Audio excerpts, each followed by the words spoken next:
নমস্কাৰ প্ৰিয় দৰ্শক, প্ৰজ্ঞান ইউনিভাৰ্ছ চেনেলত আপোনালোকক সকলোকে স্বাগতম জনাইছোঁ। প্ৰিয় দৰ্শক, শাওণ মাহক ভগৱান শিৱৰ প্ৰিয় মাহ বুলি বিশ্বাস কৰা হয় আৰু এই মাহত ভগৱান শিৱৰ পূজা, জ্বলা অভিষেক, বেলপত্ৰ অৰ্পণ কৰি আৰু ওম নমঃ শিৱায় মন্ত্ৰ জপ কৰাৰ বিশেষ মহত্ব আছে।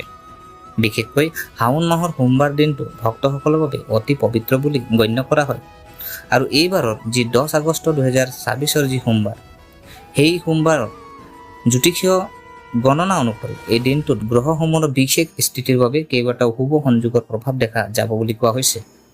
কৰ্কট ৰাশিত সূৰ্য আৰু বুধৰ সংযোগে বুধাদিত্য যুগৰ প্ৰভাৱ সৃষ্টি কৰিছে। আনহাতে মিথুন ৰাশিত চন্দ্ৰ আৰু মংগলৰ স্থিতিৰ ফলত মহালক্ষ্মী যুগৰ প্ৰভাৱ দেখা যাব পাৰে। ইয়াৰ উপৰিও কন্যা ৰাশিত থকা শুক্ৰ আৰু মীন ৰাশিত থকা শনিৰ মাজত সমসপ্তক যুগৰ স্থিতি থাকিব আৰু এই গ্ৰহীয় সংযোগৰ সমূহৰ প্ৰভাৱ সকলো ৰাশিৰ ওপৰত একে ধৰণৰ নপৰে। কিছুমান ৰাশিৰ বাবে এই সময়ছোৱাত নতুন সুযোগ, আৰ্থিক উন্নতি, কৰ্মক্ষেত্ৰত অগ্ৰগতি, পাৰিবাৰিক সুখ আৰু মানসিক শান্তিৰ সম্ভাৱনা বৃদ্ধি পাব পাৰে।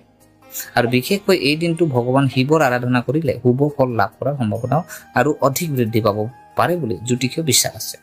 গতিকে আজিৰ ভিডিঅ'টোত শেষলৈকে নিশ্চয় চাব, কাৰণ শেষলৈকে আমি জানিম সেই 4টা ৰাশিৰ কোনকেইটা যিসকলৰ বাবে 10 আগষ্টৰ শাওণ মাহৰ যি সোমবাৰ বিশেষ গুৰুত্বপূৰ্ণ হ'বলৈ গৈ আছে। আৰু যদি আপোনাৰ ৰাশিটো এই তালিকাত থাকে তেন্তে কমেণ্টত আপোনাৰ ৰাশিটোৰ নাম লিখি হৰ হৰ মহাদেৱ বুলি জনাবলৈ নাপাহৰিব। গতিকে পলম নকৰি আহকচোন আমি জানো আহক কোনকেইটা ৰাশি। গতিকে পলম নকৰি আহক ভিডিঅ'টো আৰম্ভ কৰোঁ। প্ৰিয় দৰ্শক, প্ৰথম ৰাশি যদি চোৱা হয়, প্ৰথম ৰাশিটোৱেই হ'ল আপোনাৰ কৰ্কট ৰাশি। আৰু প্ৰথমতে আহিছোঁ আমি কৰ্কট ৰাশিৰ জাতক জাতিকাৰ ওচৰত। কৰ্কট ৰাশি শাওণ মাহৰ এই যি সোমবাৰ আপোনালোকৰ বাবে যথেষ্ট গুৰুত্বপূৰ্ণ হ'ব পাৰে। কৰ্কট ৰাশিৰ অধিপতি হৈছে চন্দ্ৰ আৰু জ্যোতিষীয় পৰম্পৰাত চন্দ্ৰৰ সৈতে ভগৱান শিৱৰ এক গভীৰ সম্পৰ্কৰ কথা উল্লেখ কৰা হয়। সেইবাবে শাওণ মাহত কৰ্কট ৰাশিৰ জাতক জাতিকা শিৱ আৰাধনা কৰিলে মানসিকভাৱে বিশেষ শান্তি লাভ কৰিব পাৰে বুলি বিশ্বাস কৰা হয়। 10 আগষ্ট চন্দ্ৰ আৰু মংগলৰ স্থিতিৰ ফলত সৃষ্টি হোৱা মহালক্ষ্মী যুগৰ প্ৰভাৱ আপোনাৰ আৰ্থিক আৰু কৰ্মজীৱনৰ ক্ষেত্ৰত ইতিবাচক পৰিৱৰ্তনৰ সম্ভাৱনা সৃষ্টি কৰিব পাৰে। যিসকলে বহুদিন ধৰি কোনো কামৰ বাবে চেষ্টা কৰি আছে, তেওঁলোকৰ বাবে নতুন সুযোগ আহিব পাৰে। চাকৰি বিচাৰি থকা ব্যক্তিসকলে কোনো ভাল খবৰ লাভ কৰিব পাৰে। চাকৰিয়ালসকলৰ ক্ষেত্ৰতো কামৰ দায়িত্ব বৃদ্ধি হোৱাৰ লগতে নিজৰ যোগ্যতা প্ৰমাণ কৰাৰ সুযোগ লাভ কৰিব পাৰে। ব্যৱসায়ৰ সৈতে জড়িত যিসকল জাতক জাতিকা আছে, তেখেতসকলৰ বাবেও সময়টো যথেষ্ট গুৰুত্বপূৰ্ণ হ'ব পাৰে। কোনো পুৰণি গ্ৰাহক বা পুৰণি ব্যৱসায়িক যোগাযোগৰ পৰা লাভজনক সুযোগ আহিব পাৰে। আৰ্থিক দিশতো কিছু ইতিবাচক পৰিৱৰ্তন দেখা যাব পাৰে। যিসকলৰ ধন বহুদিন ধৰি কোনো কামত আবদ্ধ হৈ আছে, তেওঁলোকে সেই ধন ঘূৰাই পোৱাৰ বাবে চেষ্টা কৰিব পাৰে। পাৰিবাৰিক জীৱনতো সুখ-শান্তি বৃদ্ধি পাব পাৰে। পতি পত্নীৰ মাজত থকা ভুল বুজাবুজি কমিব পাৰে আৰু পৰিয়ালৰ সদস্যসকলৰ পৰা সহযোগিতা লাভ কৰিব পাৰে। কিন্তু এই সময়ছোৱাত খৰখেদাকৈ কোনো সিদ্ধান্ত নোলোৱাটোৱেই ভাল। বিশেষকৈ ধনৰ ক্ষেত্ৰত অতিৰিক্ত লোভ বা অপ্ৰয়োজনীয় খৰচৰ পৰা আঁতৰি থাকক আৰু 10 আগষ্টৰ দিনা পুৱা ভগৱান শিৱক স্মৰণ কৰি শিৱলিংগত জল অৰ্পণ কৰক।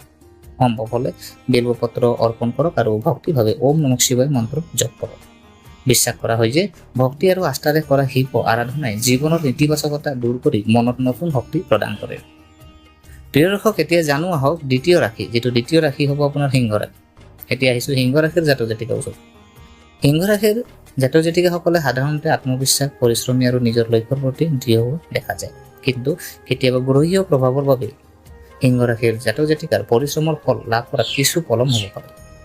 এই সময়ছোৱাত যদি আপোনাৰ জীৱনতো এনে কোনো পৰিস্থিতি চলি আছে, তেন্তে 10 আগষ্টৰ শাওণৰ যি সোমবাৰ আপোনাৰ বাবে আধ্যাত্মিকভাৱে বিশেষ গুৰুত্বপূৰ্ণ হ'ব পাৰে।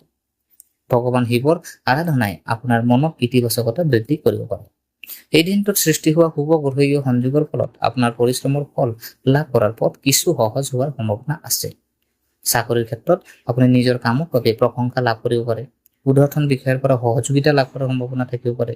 যিসকলে চাকৰি সলনি কৰাৰ কথা ভাবি আছে, তেওঁলোকে নতুন সুযোগৰ বিষয়ে জানিব পাৰে। ব্যৱসায়িকসকলৰ বাবেও নতুন যোগাযোগ সৃষ্টি হ'ব পাৰে। কোনো নতুন ব্যক্তিৰ সৈতে হোৱা চিনাকিয়ে ভৱিষ্যতে ব্যৱসায়িক লাভৰ পথ মুকলি কৰিব পাৰে। আৰ্থিক ক্ষেত্ৰত পৰিস্থিতি লাহে লাহে উন্নত হ'ব পাৰে। যদিও ধন লাভৰ সম্ভাৱনা আছে, তথাপিও অপ্ৰয়োজনীয় খৰচৰ ক্ষেত্ৰত সাৱধান হ'ব লাগিব। পাৰিবাৰিক জীৱনত সুখ শান্তি বৃদ্ধি পাব পাৰে আৰু সিংহ ৰাশিৰ পৰিয়ালৰ কোনো সদস্যৰ পৰা ভাল খবৰ আহিব পাৰে। যদি বহুদিন ধৰি মনত থকা কোনো ইচ্ছা পূৰণ কৰাৰ সুযোগ লাভ কৰিব পাৰে, এই দিনটো বিশেষকৈ ভগৱান শিৱৰ নাম স্মৰণ কৰি নিজৰ কাম আৰম্ভ কৰিলে মনোবল বৃদ্ধি পাব পাৰে। প্ৰিয় দৰ্শক, সিংহ ৰাশিৰ যদি সম্ভৱ হয় শিৱলিংগত জল অৰ্পণ কৰি ওম নমঃ শিৱায় 108 আপুনি জপ কৰিব পাৰে। এতিয়া আমি জানো আহক যিটো আপোনাৰ তৃতীয় ৰাশি যদি চোৱা হয়, তৃতীয় ৰাশিটো হ'ল আপোনাৰ ধনু ৰাশি। এতিয়া আহিছো ধনু ৰাশি। ধনু ৰাশি জাতক জাতিকাসকলৰ বাবে 10 আগষ্টৰ এই পবিত্ৰ দিনটো বিশেষভাৱে গুৰুত্বপূৰ্ণ হ'ব পাৰে।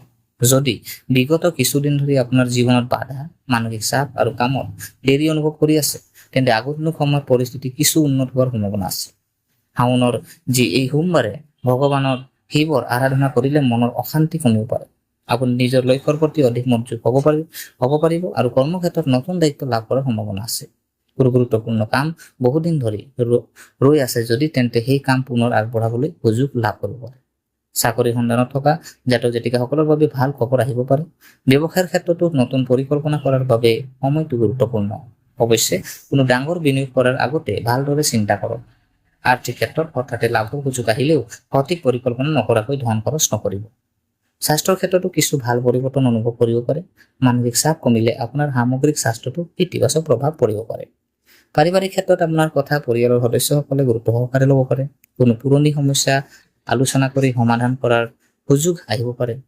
সেই দিনটো ভগৱান শিৱক জল অৰ্পণ কৰাৰ লগতে মনৰ পৰা নিজৰ সমস্যাসমূহ শিৱৰ চৰণত অৰ্পণ কৰক, কিয়নো বহু সময়ত আধ্যাত্মিক বিশ্বাসে মানুহৰ কঠিন পৰিস্থিতিৰ মাজতো সাহসেৰে আগবাঢ়িবলৈ শক্তি দিয়ে। প্ৰিয় দৰ্শক, এতিয়া জানো আহক যিটো আপোনাৰ 4 নম্বৰ ৰাশি, চতুৰ্থ ৰাশিটো হৈছে আপোনাৰ কুম্ভ ৰাশি। আৰু এতিয়া আহিলো আজিৰ তালিকাৰ চতুৰ্থ যি অন্তিম ৰাশি কুম্ভ ৰাশিৰ অধিপতি হৈছে শনি। আৰু শনিৰ প্ৰভাৱৰ বাবে জীৱনত কেতিয়াবা কামত দেৰি, বাধা অথবা মানসিক চাপৰ পৰিস্থিতিৰ সৃষ্টি হ'ব পাৰে। কিন্তু 10 আগষ্টৰ শাওনৰ যি সোমবাৰ আগন্তুক 10 তাৰিখৰ যিটো সোমবাৰ, শনি আৰু শুক্ৰৰ মাজত থকা সমসপ্তক স্থিতিৰ বাবে কিছুমান ক্ষেত্ৰত ইতিবাচক ফল লাভ কৰাৰ সম্ভাৱনা দেখা যায়। বিশেষকৈ পাৰিবাৰিক জীৱনত সুখ আৰু ভাৰসাম্য বৃদ্ধি পাব পাৰে। যিসকলৰ পৰিয়ালত কোনো বিষয়ক লৈ মতভেদ চলি আছে, তেওঁলোকৰ মাজত পুনৰ বুজাবুজিৰ সৃষ্টি হ'ব পাৰে। দাম্পত্য জীৱনতো পাৰস্পৰিক বিশ্বাস আৰু মৰম বৃদ্ধি পাব পাৰে। আৰ্থিক ক্ষেত্ৰত লাহে লাহে উন্নতিৰ সুযোগ আহিব পাৰে। যিসকলৰ উপাৰ্জন কমি গৈছিল বা ধনৰ ক্ষেত্ৰত সমস্যাৰ সন্মুখীন হৈছিল, তেওঁলোকে নতুন উপাৰ্জনৰ পথ বিচাৰি পাব পাৰে। চাকৰি ক্ষেত্ৰত নতুন দায়িত্ব আহিব পাৰে। ব্যৱসায়িকসকলৰ বাবেও নতুন যোগাযোগ আৰু নতুন সুযোগ সৃষ্টি হোৱাৰ সম্ভাৱনা আছে। কিন্তু মনত ৰাখিব, কেৱল ভাগ্যৰ ওপৰত নিৰ্ভৰ কৰি বহি থাকিলে নহ'ব। আপোনাৰ পৰিশ্ৰম, সঠিক সিদ্ধান্ত আৰু সময়ৰ সৎ ব্যৱহাৰেই সফলতাৰ মূল চাবিকাঠি। এই সময়ছোৱাত ভগৱান শিৱৰ প্ৰতি বিশ্বাস ৰাখি নিজৰ কৰ্ম কৰি যাওক। 10 আগষ্টৰ দিনা পুৱা শিৱলিংগত জল অৰ্পণ কৰক আৰু বিল্বপত্ৰ আগবঢ়াওক। তাৰপিছত কিছু সময় শান্তভাৱে বহি ওম নমঃ শিৱায় মন্ত্ৰ আপুনি জপ কৰক। ইয়াৰ ফলত শান্ত হ'ব আৰু নিজৰ লক্ষ্যৰ প্ৰতি অধিক মনোযোগ দিব পাৰিব। প্ৰিয় দৰ্শক, এতিয়া জানো আহোঁ যে আগষ্টত কি কৰিব। এতিয়া আহক জানো এই পবিত্ৰ সোমবাৰে কি কৰিব পাৰি। পুৱা সোনকালে উঠি স্নান কৰি পৰিষ্কাৰ বস্ত্ৰ পৰিধান কৰক। তাৰপিছত ভগৱান শিৱক স্মৰণ কৰক। সম্ভৱ হ'লে শিৱলিংগত পবিত্ৰ জল অৰ্পণ কৰক। বেলপত্ৰ, ফুল আদি ভক্তিভাৱে অৰ্পণ কৰিব পাৰে। ওম নমঃ শিৱায় মন্ত্ৰ জপ কৰক।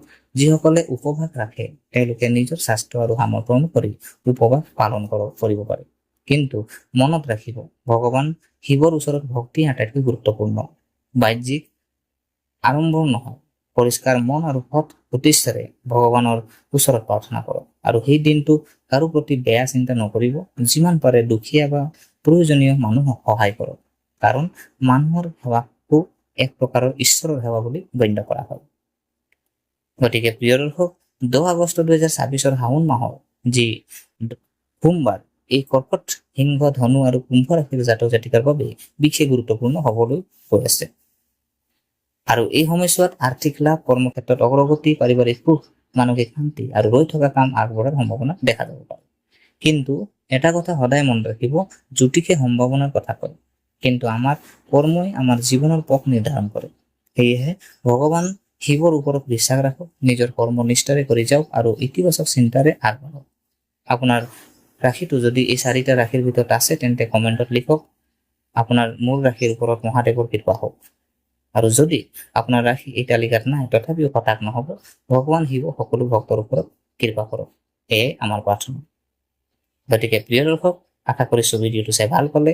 যদি এই ভিডিঅ' আপোনাক কিঞ্চিত মানুহ লাভান্বিত কৰিলে তেনেহ'লে ভিডিঅ'টো লাইক এটা কৰিব আৰু যিমান পাৰে আপোনালোকৰ পৰিয়াল আৰু বন্ধুবৰ্গৰ লগত ভিডিঅ'টো পাৰিলে শ্বেয়াৰ কৰি দিব। আৰু কমেণ্ট বক্সত যিহেতু মই ক'লোৱেই হৰ হৰ মহাদেৱ, আপোনালোকে কমেণ্ট এটা কৰিব। আৰু যিহেতু আমাৰ চেনেলটো যদি আপোনালোকে এতিয়ালৈকে ছাবস্ক্ৰাইব কৰা নাই, যি প্ৰজ্ঞান ইউনিভাৰ্ছ চেনেলটো যদি আপোনালোকে এতিয়ালৈকে ছাবস্ক্ৰাইব কৰা নাই, ছাবস্ক্ৰাইব কৰি বেল আইকনটো অন কৰি ৰাখিবলৈ নাপাহৰিব। শেষত ভগৱানৰ শিৱৰ ওচৰত আমি প্ৰাৰ্থনা কৰোঁ, হে মহাদেৱ, সকলোৰে জীৱনৰ সুখ কষ্ট দূৰ কৰক, সকলোৰে ঘৰলৈ সুখ শান্তি সুস্বাস্থ্য আৰু সমৃদ্ধি কঢ়িয়াই আনক, সকলোৰে মনৰ আশা পূৰ্ণ কৰক। হৰ হৰ মহাদেৱ, ধন্যবাদ।